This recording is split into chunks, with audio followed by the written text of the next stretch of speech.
Eu quero pregar, subordinado ao tema, as duas dimensões da bondade de Deus. As duas dimensões da bondade de Deus. Lemos no Salmo 34: provai e vede que o Senhor é bom.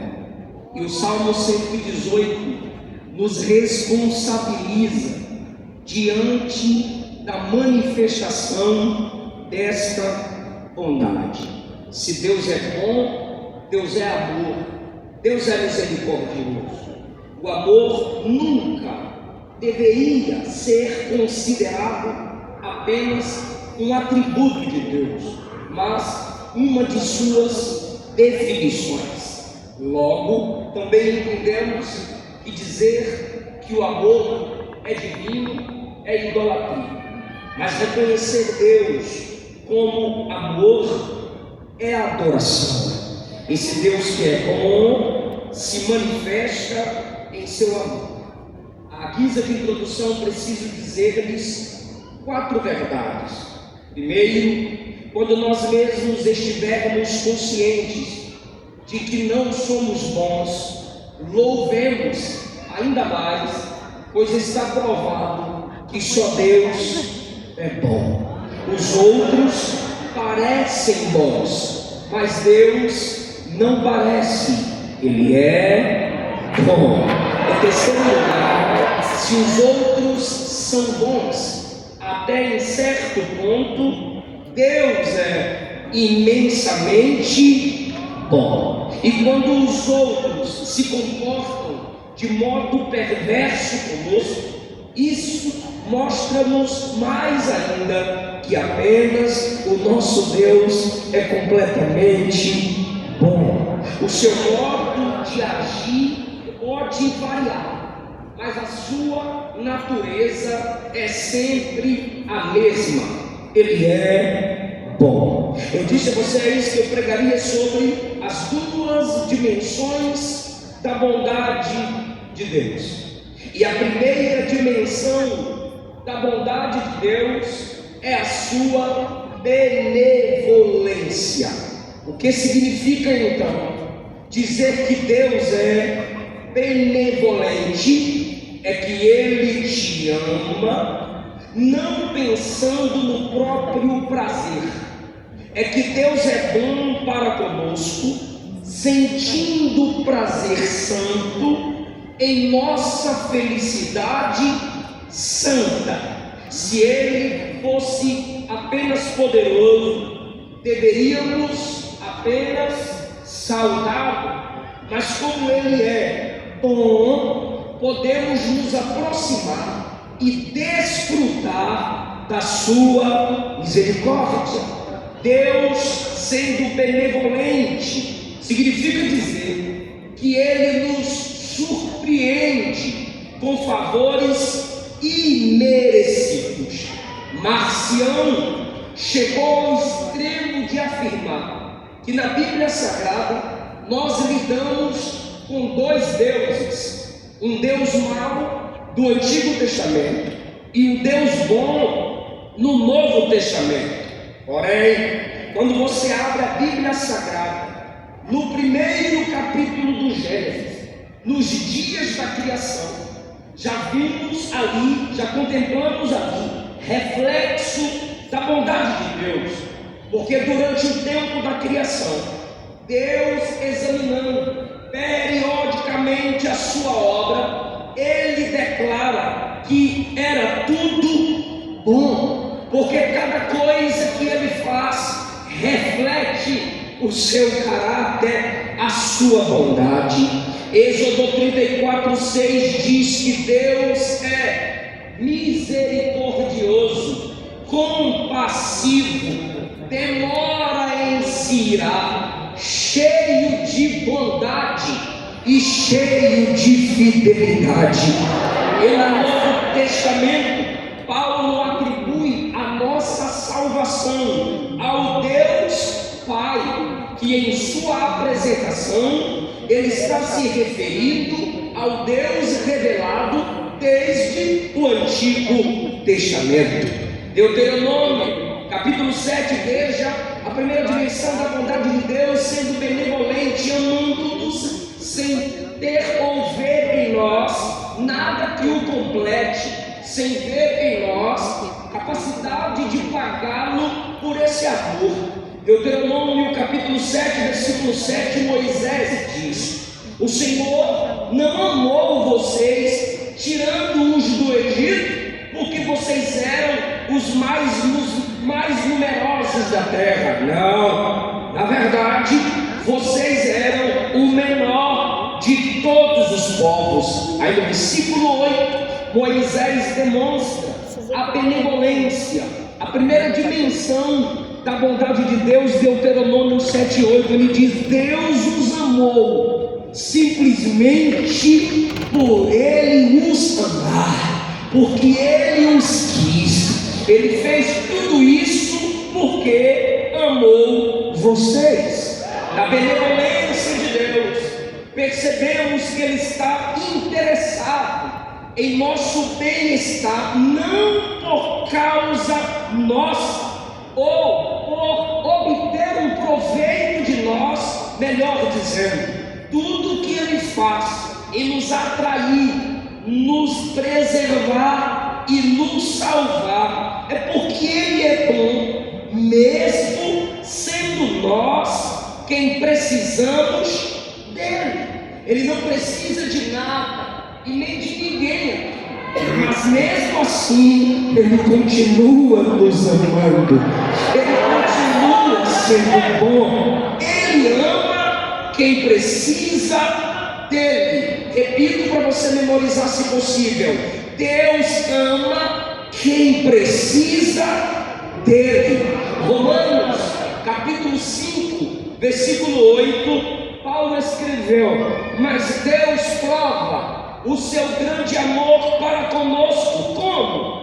Enviando Cristo para morrer por nós, quando éramos ainda pecadores. Primeira epístola de João, capítulo 4, João escreveu: nisto está o amor, não que nós tenhamos amado a Deus, mas que Ele nos amou e enviou o seu Filho para propiciação pelos nossos pecados.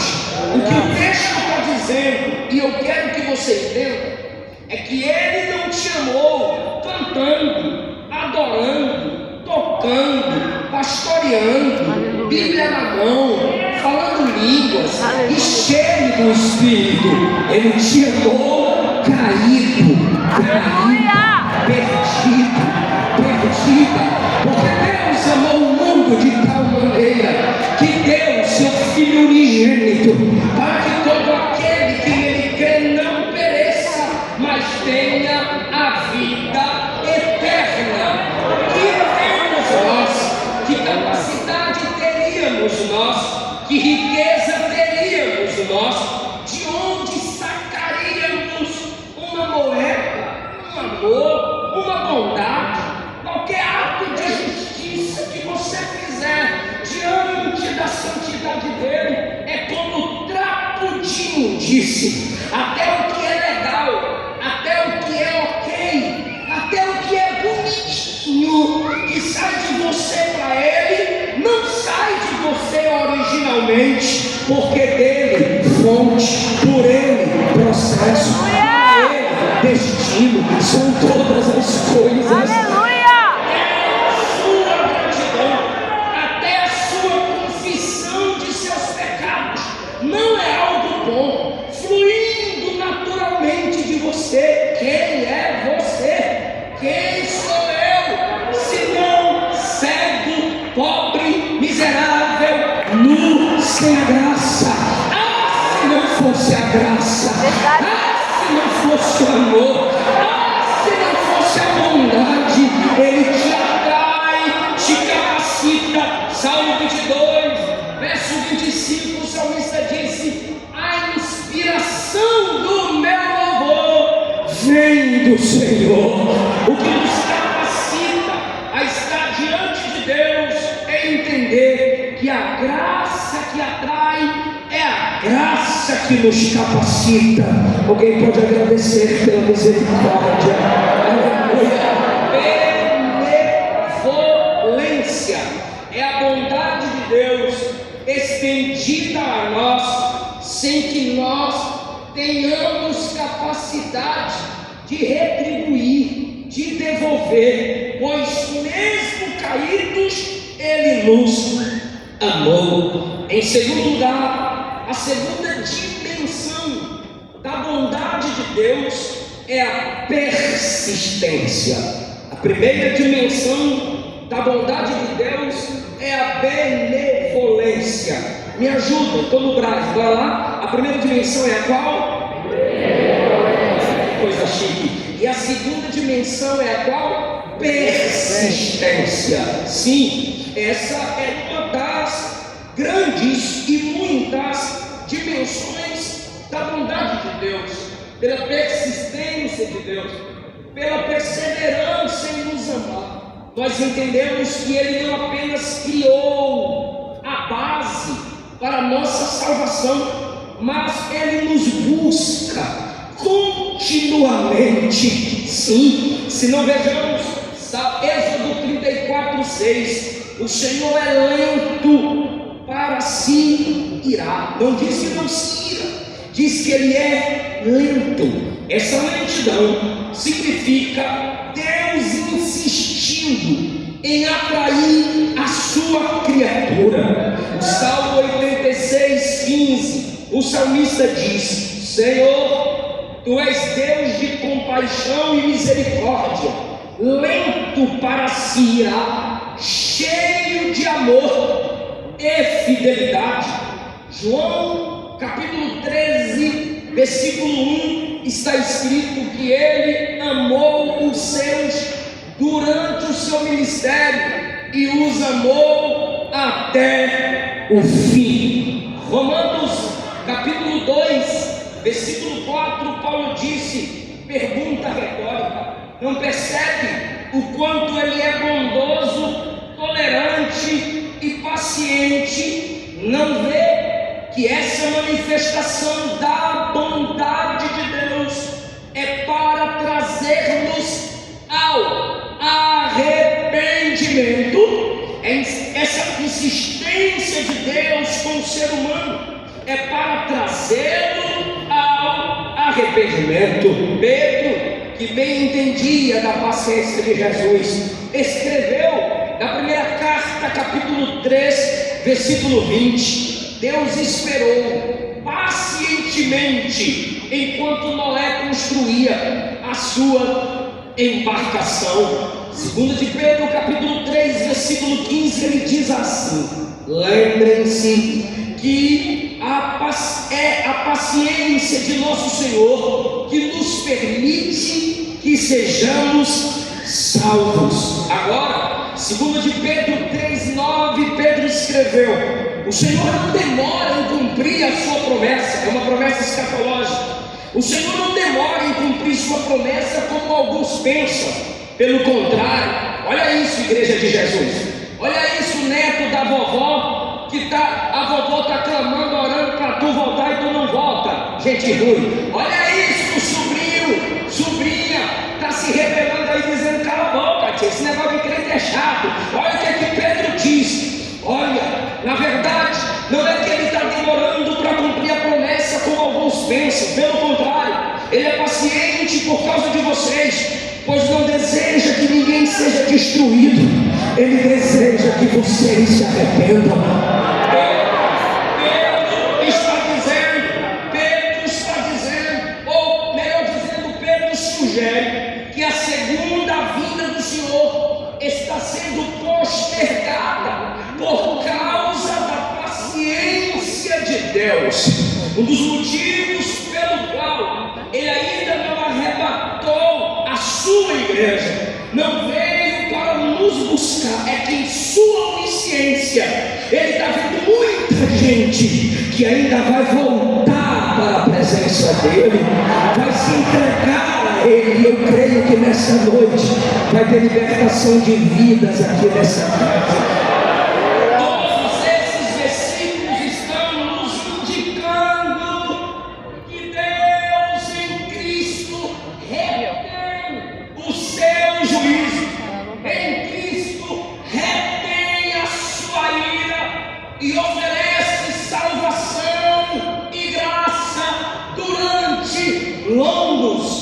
longos períodos. Essa paciência de Deus, essa insistência de Deus com o homem pecador, é o seu autocontrole com relação à sua justa ira diante da rebelião e do pecado. Por causa do Filho, por ser Cristo o centro do amor do Pai, Ele retém a sua ira. Através de Cristo, a fúria de Deus é segurada, é sustentada, porém acumulada.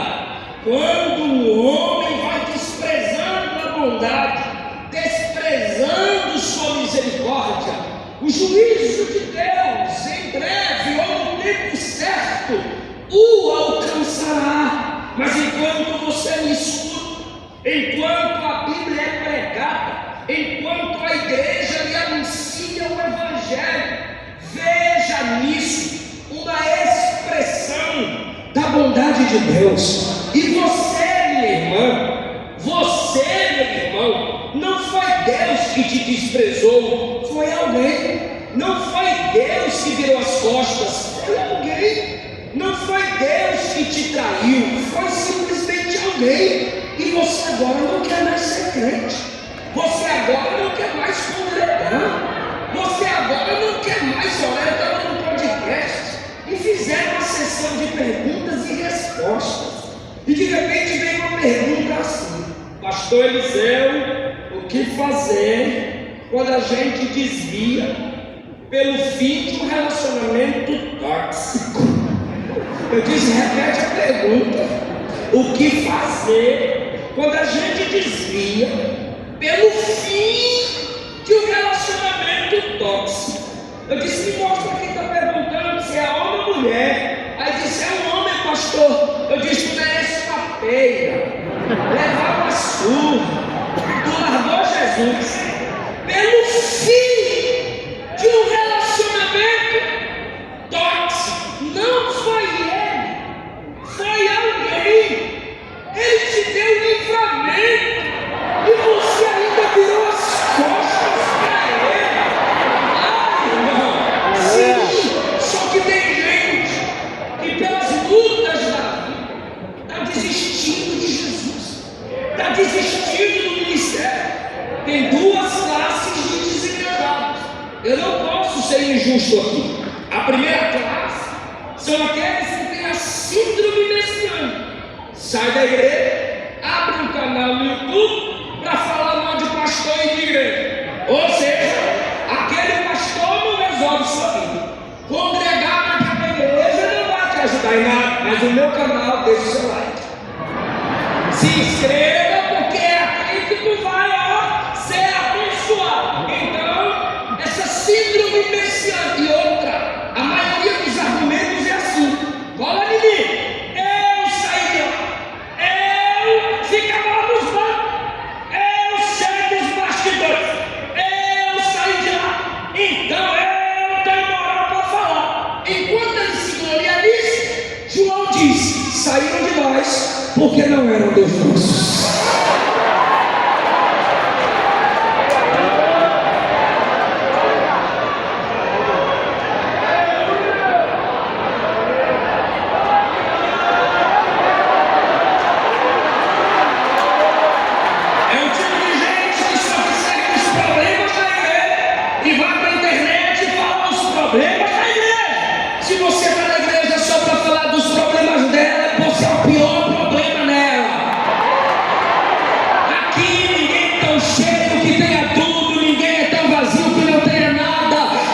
Somos dependentes da graça e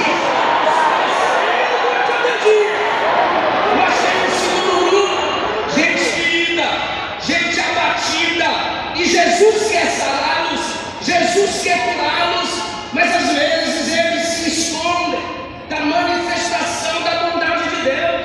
Eu lembro do cego lá em Jericó, a multidão andando, ouvindo Jesus falar, e o cego igual os crentes do Brás, clamando em alta voz, e a multidão queria ouvir Jesus, o cara clamando. Aí a multidão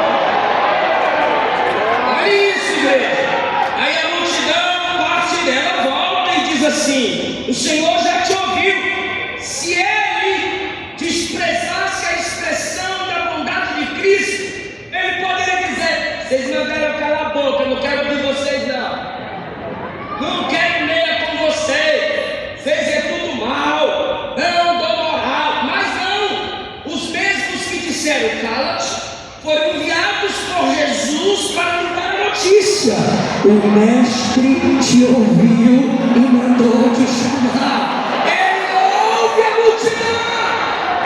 Ou seja, você precisa entender que se foi a igreja que te feriu, só ela pode te sarar, porque apesar de seus problemas, ela é a única manifestação da graça e da bondade de Deus na terra. A igreja é a representatividade legal de Jesus na terra. Então a palavra que eu estou lhe dizendo é: a bondade de Deus é persistente com você. Me lembro de Elias, 1 Reis 19, ele entra na caverna, e quando ele entra na caverna, ele não quer mais profetizar, ele não quer mais anunciar a mensagem poderosa. Sabe o que eu acho lindo nessa história, caminhando para a conclusão? É que quando ele está se escondendo de tudo e de todos, ele ouve uma voz na escura caverna que dizia assim: que fazes aqui? É a persistência de Deus, porque Deus poderia dizer, deixa eu do lado de cá, porque Deus poderia dizer: Elias, o que fazes aí? Mas Deus não disse o que fazes aí, Deus disse o que fazes aqui. Deus estava dizendo: quando você estava arrebentando no Carmelo, eu estava contigo. Quando você estava com coragem no palácio na frente de Acabe, eu estava contigo. Agora que você está na caverna pensando em desistir, você pensa que eu te abandonei. A minha bondade é persistente, Elias.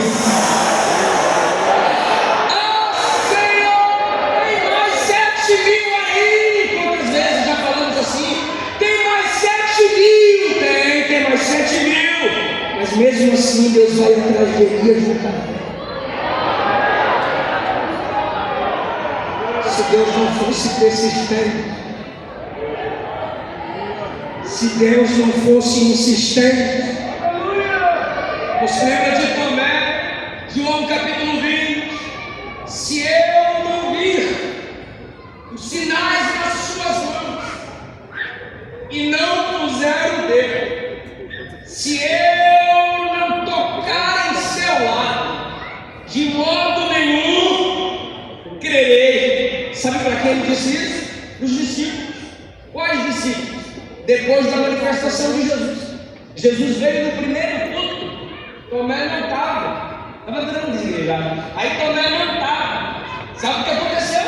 Os discípulos foram atrás dele e disseram: vimos o Senhor. E ele disse: se eu não vir e não tocar, de modo nenhum crerei. No outro culto, Jesus aparece, casa trancada. Jesus aparece no meio e diz assim: primeira coisa, Pai seja convosco. Olha isso, e o texto diz: imediatamente, virando-se para Tomé, disse: ele cai de joelhos e diz: Senhor meu e Deus meu. E Jesus diz: porque vistes, crestes, bem-aventurado os que não viram, mas creram. Jesus foi persistente com Tomé. Tu lembra de Saulo, irmão? Atos 8, entrava de casa em casa, perseguindo a igreja, prendendo homens e mulheres, conduzindo os presos a Jerusalém. Em Atos 9, Jesus aparece, Jesus o serve.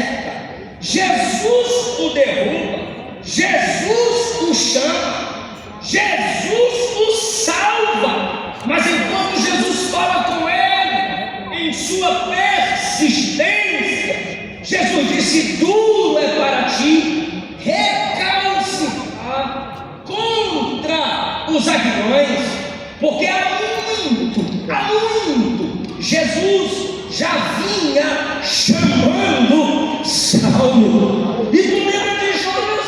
Olha como esse Deus é persistente até com a gente quando desobediente.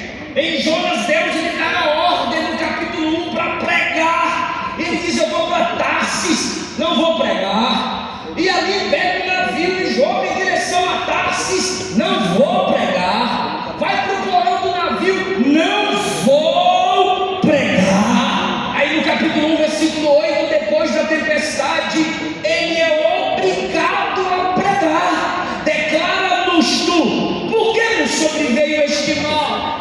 Qual é a sua ocupação? De onde vens? Qual tua terra? Aí no versículo 9 ele diz: sou hebreu, temo ao Senhor Deus do céu, que fez o mar e a terra seca. Eu imagino Deus olhando do céu dizendo: prega ou não prega? Você que está fugindo de seu chamado, Deus é tão insistente, cuidado, nem que seja na UTI, pregando para o doutor, tu vai pregar. Obedece, aproveita, mesmo que ele te confronte, isso é a sua bondade. Agora, eu quero dar-lhes o exemplo de Pedro. Pedro negou Jesus.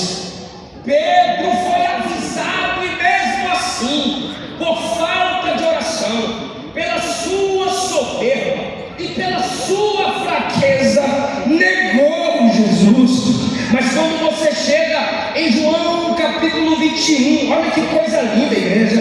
Pedro disse aos demais: vou pescar. Como ele é um homem de muita influência, Tomé e outros disseram: nós vamos contigo. E quando eles estão lançando rede, tentando pescar e nada apanharam, Jesus apareceu na areia da praia.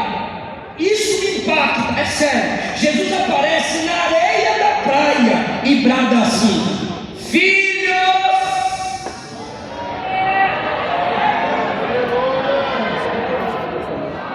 todos fugiram. Pedro negou, mas todos fugiram. Pastor João estava no pé da cruz, voltou depois, todos fugiram. Se ele não tivesse essa bondade persistente, se fosse um de nós, olharíamos para aqueles homens e diríamos: caíras, desleais. Mas como só ele tem essa bondade, ele chega lá e diz: filhos, tendes o que comer. Do barco, os discípulos gritaram. Eu pedi comida hora dessa, mas nem jantou. Melhor a bondade. Ele olhou e disse: lancem a rede no lado direito. Sua bondade faz com que ele nos dê a direção quando não a merecemos, porque ele é persistente. De repente, um olha para o outro, creio eu, e diz: olha, a gente ainda não lançou para o lado de cá, bora tentar agora. Quando lançaram a rede para o lado direito, pesou. Vinham ali 153 grandes peixes. Escute isso, por favor, para dar glória a Deus. Eu sei que você está ansioso para adorar, e eu também quero ouvir seu brado de alegria, porque nisso eu tenho certeza que a mensagem penetrou na sua alma. Repara, quando lança a rede para o lado direito, tenta puxar, que sente um peso. Tinha um dentro do barco que deitava aqui. Aleluia. Esse que deitava aqui olhou para o barco, olhou para a rede, olhou para o lado direito, olhou para os discípulos e disse: pera, isso aqui está me lembrando uma coisa.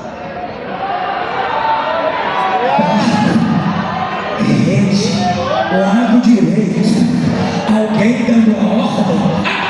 Agora, querido, quem negou Jesus 3 vezes? Obrigado. Pedro está lá, só que tem Tomé, tem Natanael, tem Tiago. João olha logo para quem? Pedro. João olha para Pedro e diz: Pedro,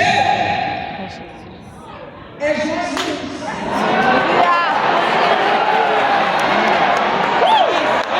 Aleluia, Deus. Por que João não falou para outro, mas falou para Pedro? João entendeu aqui, ó. Ele é tão bom que ele veio atrás do mais fraco. Aleluia, Deus. Ele é tão bom que ele veio atrás de Pedro. Ele não desiste. Glória a Deus. Pedro é Jesus, Pedro. E Pedro vem depois dos outros, tadinho. E o texto diz que Jesus lhes deu de comer. Aleluia, Deus. Come, John. E João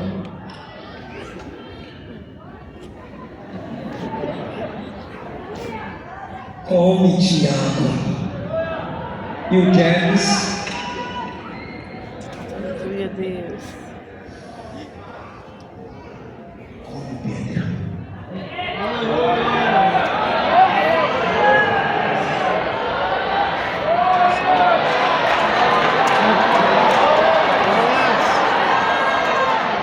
Aleluia, Jesus. Come Pedro. Obrigada, Jesus. O Wilton fez o seguinte com ele: a paciência de Deus o faz continuar a trabalhar em mim, para me tornar aquilo que eu preciso ser. Ele levou somente uma semana para fazer a lua, as estrelas e o mar sem fim, o sol, a terra, o universo, enfim. Quão amoroso e paciente ele deve ser, pois continua a trabalhar em mim. Aleluia, Deus. Agora, qual é a sua responsabilidade depois de saber essas duas dimensões? Salmo 34:8. Provai e vede que o Senhor é bom. Por que o texto diz provai e vede que o Senhor é bom? Primeiro, nossos sentidos ajudam o nosso entendimento. Não é pelo discurso que você conhece a doçura do mel, é pelo experimento. Provai e vede que o Senhor é bom. A Bíblia está dizendo: prova, sinta, perceba o quão bom é Jesus. Aleluia, Deus. Segundo lugar, o que o salmista está dizendo é: o prazer vem antes da iluminação. Se você não tem prazer na palavra, não tem prazer no culto, não tem prazer em Cristo, não comece a se entregar aos estudos teológicos e teóricos. Se você ainda não deseja Cristo, não ama Cristo, sua mente vai explodir, a ciência vai te ensoberbecer, porque só o amor edifica com o conhecimento. O prazer vem antes da iluminação. As promessas de Deus devem ser primeiramente amadas para depois serem pesquisadas. Provai e vede, provai e vede. Terceiro lugar, o que o salmista está dizendo é: abre a boca, abre os olhos, provai e vede. Use seus sentidos para sentir e perceber, para se ter certeza da bondade de Deus.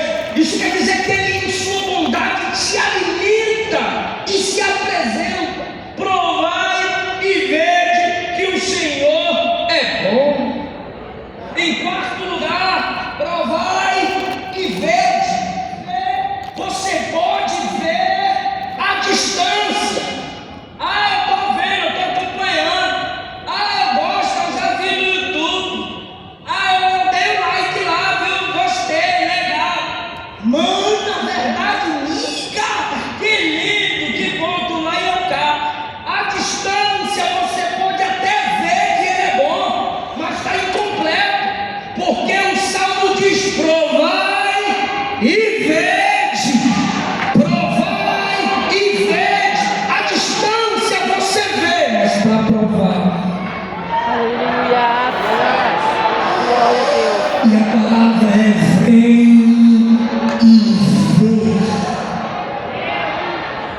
palavra é: vem e vê. Quando você prova, você vê. E o convite do Novo Testamento é: venha e veja o quão bom Ele é.